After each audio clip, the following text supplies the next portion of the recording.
Hey, sixth graders, welcome back. Today is week 7, Monday, May 18th. We're going to wrap up studying the boom and the bust. We'll focus on what was life like in the 1930s and what was the New Deal.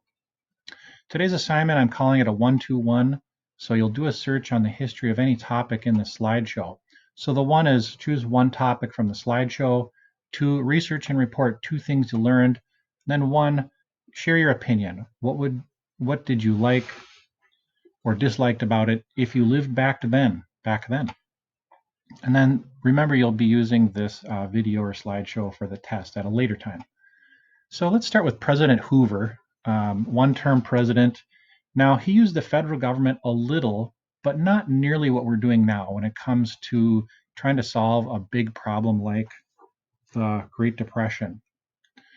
Things were so bad, homeless camps were often called Hoovervilles. And if you remember the book Bud Not Buddy, now, he was becoming less popular. For example, World War I veterans marched on Washington, D.C.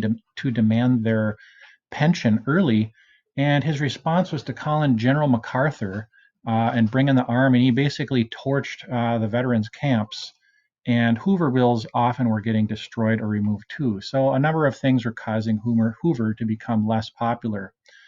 One of the factors going on is many people were experiencing a foreclosure, and that's when a bank takes ownership of your property because the borrower fails to make payments. So a lot of people were losing their houses, not just houses, but also farms. So if you lost your house or lost your farm, the bank would take it back and then they would auction it off or sell it, often with the highest bidder taking it. Now, sometimes farmers got creative and they would help each other out when the bank would take their farm. So at auctions, and neighboring farmers would bid really low. So, for example, maybe they would buy the farm for maybe $2, and then they would just hand the farm back to the owner. Now, this is really nice, but then it ended up causing banks to fail. Otherwise, how did people handle the Great Depression? Well, there were popular activities at the time, such as bingo, pinball, mini golf, and chain letters occupied a lot of people's time. In the 1930s, there were stars like Shirley Temple, Charlie Chaplin, the Marx Brothers, and one of your favorites, Mickey Mouse. And then popular musicians were Duke Ellington, Artie Shaw, Glenn Miller, Ella Fitzgerald, and the Satchmo, Louis Armstrong.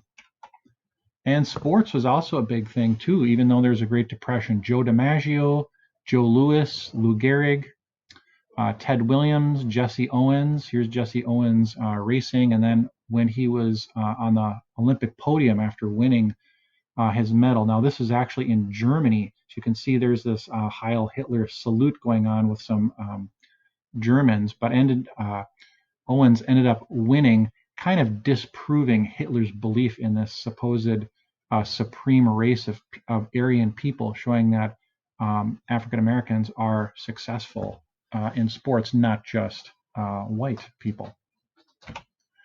Now, if the 2020s is to internet, the 1930s would be to radio.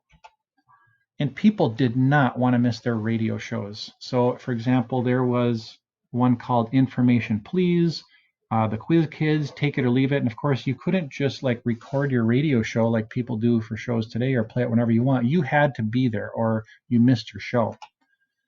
Now, radio was so influential that when H.G. Wells' fantasy, performed by Orson Welles, War of the Worlds, was performed live in 1938, people literally believed the Earth was getting attacked by Martians. People were so attached to their radios. It was such an important information tool and entertainment tool. And Orson Welles had this voice making you think literally the Earth is getting attacked, and people were scared out of their minds. Now, FDR, Franklin Delano Roosevelt, was the next president after Hoover, and he found a way to harness the power of the radio as well. And I'm going to continue sharing that in our next little video clip as I run out of time here.